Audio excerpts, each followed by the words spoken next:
You were born into the soft rustle of reeds and the quiet gurgle of a river that never sleeps. The den is dark and warm, hollowed out beneath a tangled thicket of roots by the water's edge. One of nature's most skilled swimmers, though right now you resemble a damp jelly bean. You can't see or hear yet, but you squirm instinctively toward warmth, toward the milk that will sustain you. Your mother's fur smells of fish and damp moss. You are one of three, pink and blind, your tiny body no larger than a human hand, and already the world is full of noise. You are a Eurasian otter, lutra lutra. Life doesn't promise mercy. Your hearing sharpens. One day a buzzard circles overhead, casting a jagged shadow. If your mother fails to catch enough fish, you and your siblings squabble over her milk, each squeal sharpening your instincts. The mud is cold, and you hate it. But you also laugh in your own otter way. A small, high-pitched chirp that your mother returns with a grunt of amusement. Hunger, it turns out, is one of nature's finest teachers. Your mother snaps into action, dragging you by the scruff back into the den. You learn quickly. Open ground is dangerous. Eyes in the sky are not your friends. The low rumble of water becomes familiar, like a song you've known all along. Your nest may be discovered by foxes, badgers, or even hungry birds of prey. Your mother is vigilant, but her absence to hunt is always a gamble. You are utterly helpless, dependent on fur and instinct. Still, despite the dangers, the river sings a lullaby of survival, and you soft, blind, lar. The future of a legacy both playful and precise. In your first days, the world is touch, warmth, and smell. You nestle tightly against your mother and siblings, your small heart ticking at a furious pace. Your eyes remain shut, but your body grows heavier each day, your limbs gradually learning what it means to move. After about 5 weeks, your eyelids crack open. The world is brighter than you imagined, filled with 1,000 shades of green and brown. Your mother begins to bring you closer to the outside world. First, just the tunnel leading to the riverbank. Then, a few slippery steps onto the mud. Every stick looks like prey, and every shadow like a predator. You begin to mimic your mother's movements, watching how she noses through weeds, how she lifts her head suddenly to scent the breeze. Your fur thickens into the sleek, waterproof coat that will someday allow you to glide like silk through the current. A double layer of fur traps warm air close to your skin, a biological wetsuit designed by evolution. You sniff, you stumble, and occasionally you squeak in protest. There's a lot to learn. The dangers are real. Starvation is a constant threat too. Still, there are moments of joy. You discover your own tail. You try to bite it. You fall over. Survival is serious business, but even here in this damp corner of the world, there is room for play. The first time you enter the river, the world explodes into sensation. The water clutches at your body like 1,000 fingers. It floods your ears, your nose, your eyes. You panic. You flail. But your mother is beside you, gently nudging, correcting. You remember, you were born for this. Your limbs begin to coordinate. Webbed paws slice the current. The river lulls you to sleep, but your mind is awake with knowledge.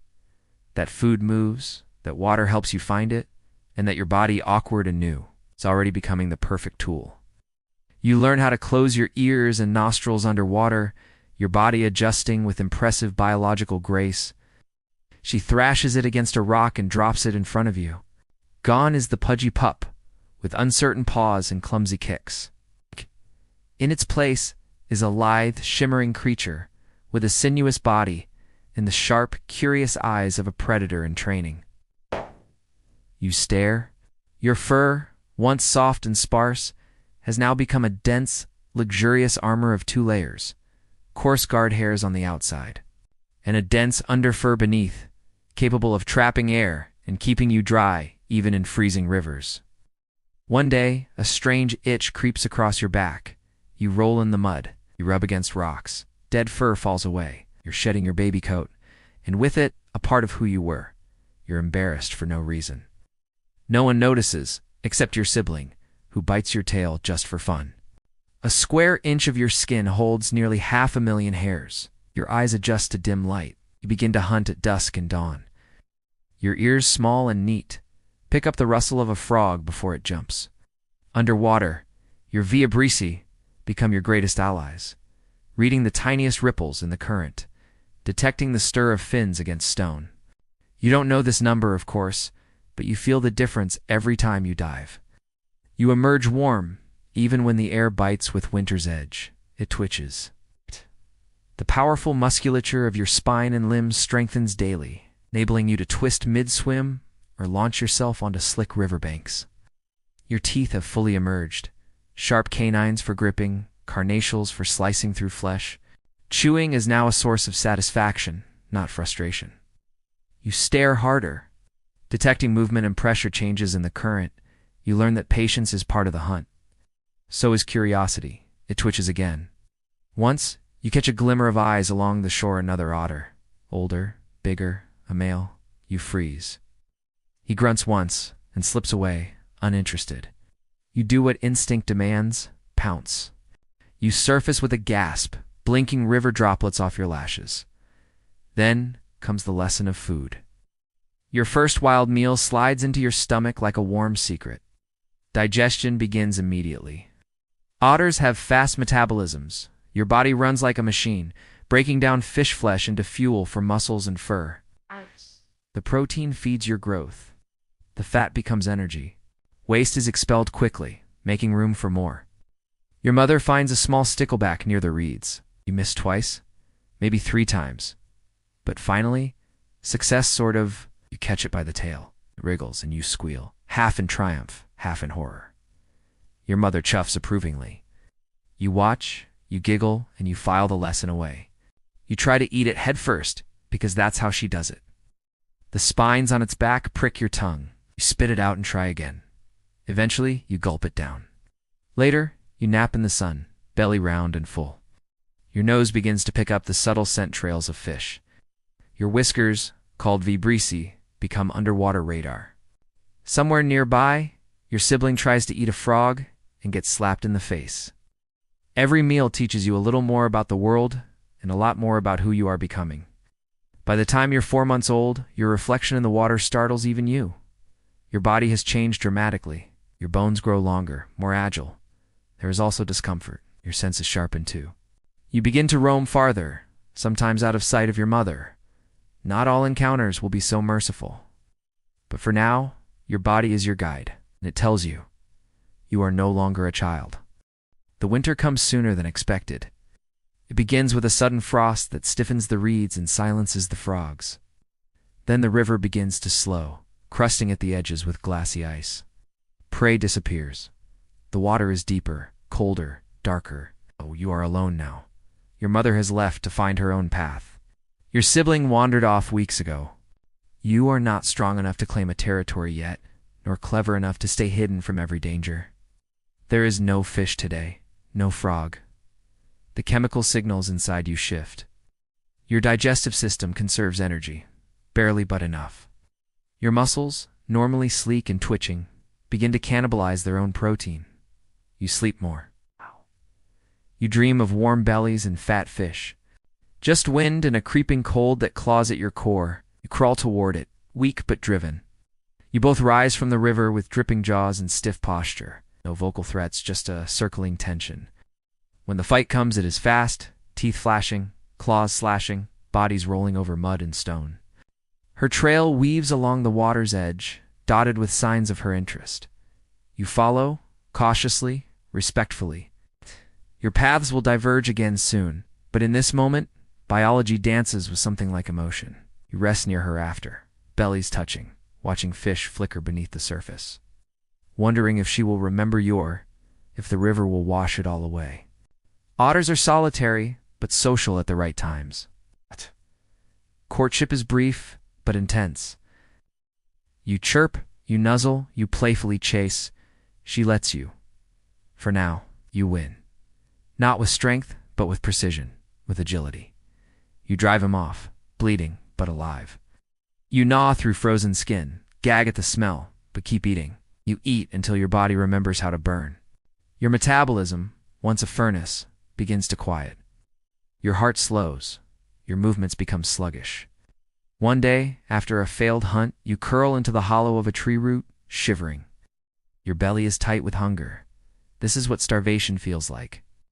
Your body adapts, but instinct is not so easily quieted. A distant smell wakes you, rotting, rich, unmistakable. A dead salmon caught in the ice. You do not die. That night, you find shelter in a hollow log. You sleep, fish-gut breath and icy paws, but alive. Your coat, though matted, still holds in warmth. Your muscles will rebuild. The hunger has taught you caution. Your body is a sleek, sculpted marvel of survival, strong and streamlined, built for speed and agility in water. This is your stretch of river now. You defend it with silent vigilance, patrolling at twilight, gliding under the moonlit surface like a ghost with teeth. Your weight hovers around 10 kilograms, your whiskers flare with confidence, and your sentience finally your own, an endurance. The river is cruel in winter, but you've proven you can survive it.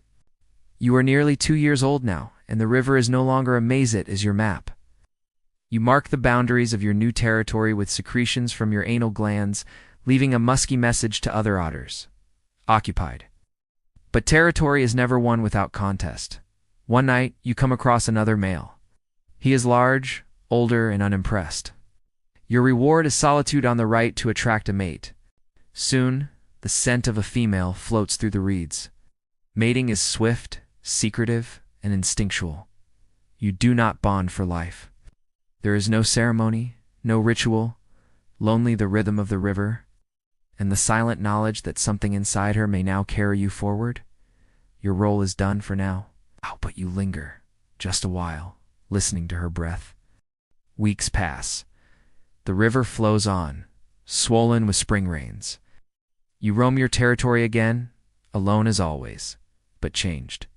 Somewhere upstream, in a hidden den much like the one you were born in, she nurses your legacy.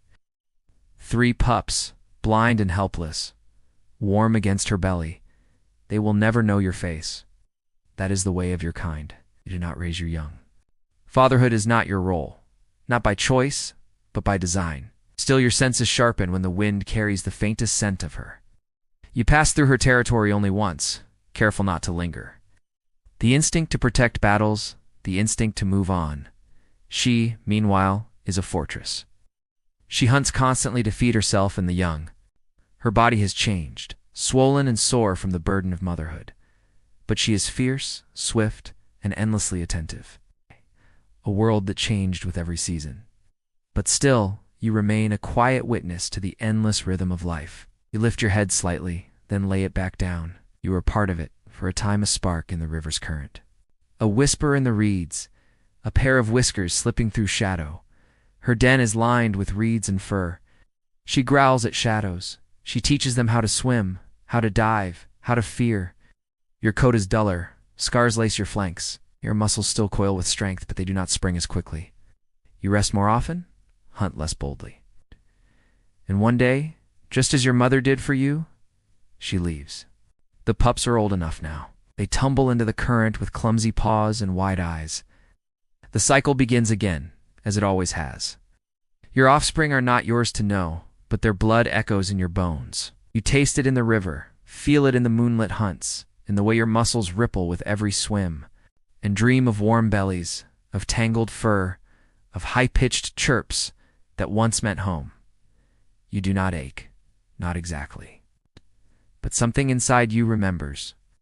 Life continues, not with grand gestures, but with the quiet persistence of water carving stone. And you keep moving.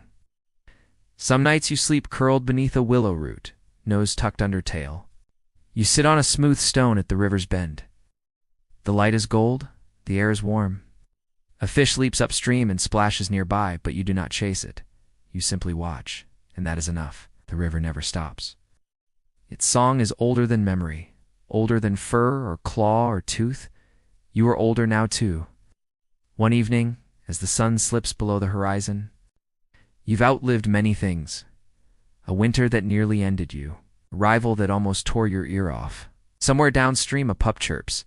You do not fear what comes next. Life is not a line but a circle. And as the stars begin to blink into the sky, the river carries on. It always has. It always will. You were never the whole story. But for a brief and shining stretch, you were the river's own. and that dear Otter is enough.